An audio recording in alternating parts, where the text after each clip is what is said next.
Elle a une chair jaune ou blanche avec un goût sucré. On peut la consommer bouillie ou frite. Elle, c'est la patate douce, les amis. Et c'est ce qu'il y a au menu aujourd'hui. Du bar sur nid de patate douce. Allez, venez, c'est parti!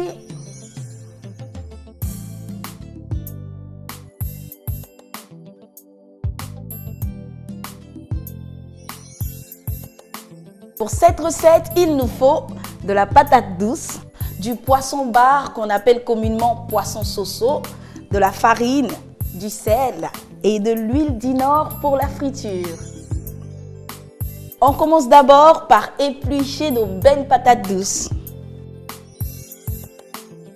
Ensuite, on les coupe en frites comme on le fait avec nos pommes de terre.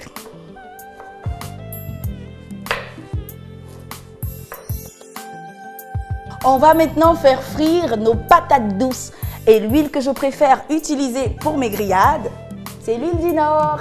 Elle est légère, elle est digeste. En plus, pendant la friture, elle ne fume pas et elle ne mousse pas. Et ça, c'est ce que j'aime. Allez, venez, on va en mettre dans la poêle et laisser chauffer un petit peu. Allez, hop, on plonge nos frites de patates douces dans l'huile chaude et on laisse bien dorer.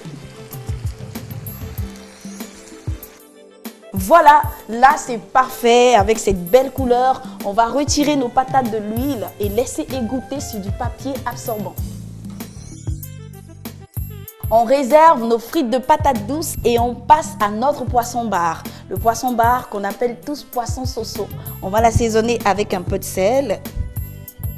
Voilà. On le passe dans la farine.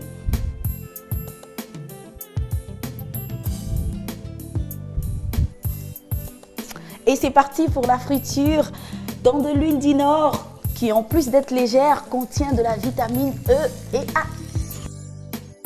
Une fois que notre poisson est bien doré, on le retire du feu et on passe au dressage.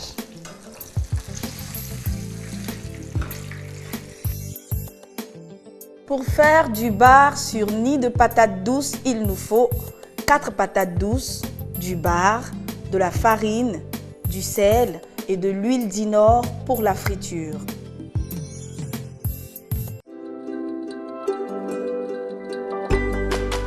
Dans une bonne assiette, il y a de la couleur, de la texture et du goût.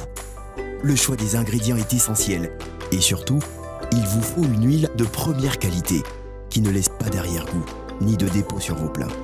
Une huile limpide et raffinée qui conserve le goût naturel des aliments et met en valeur leur saveur.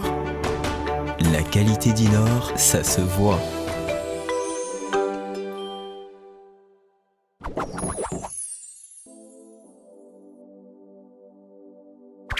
Si vous avez des fines herbes, de la ciboulette, du persil, des feuilles de laurier et que vous voulez qu'elles gardent leur fraîcheur, déposez-les dans des bacs à glaçons, recouvrez-les d'huile avant de les mettre au congélateur.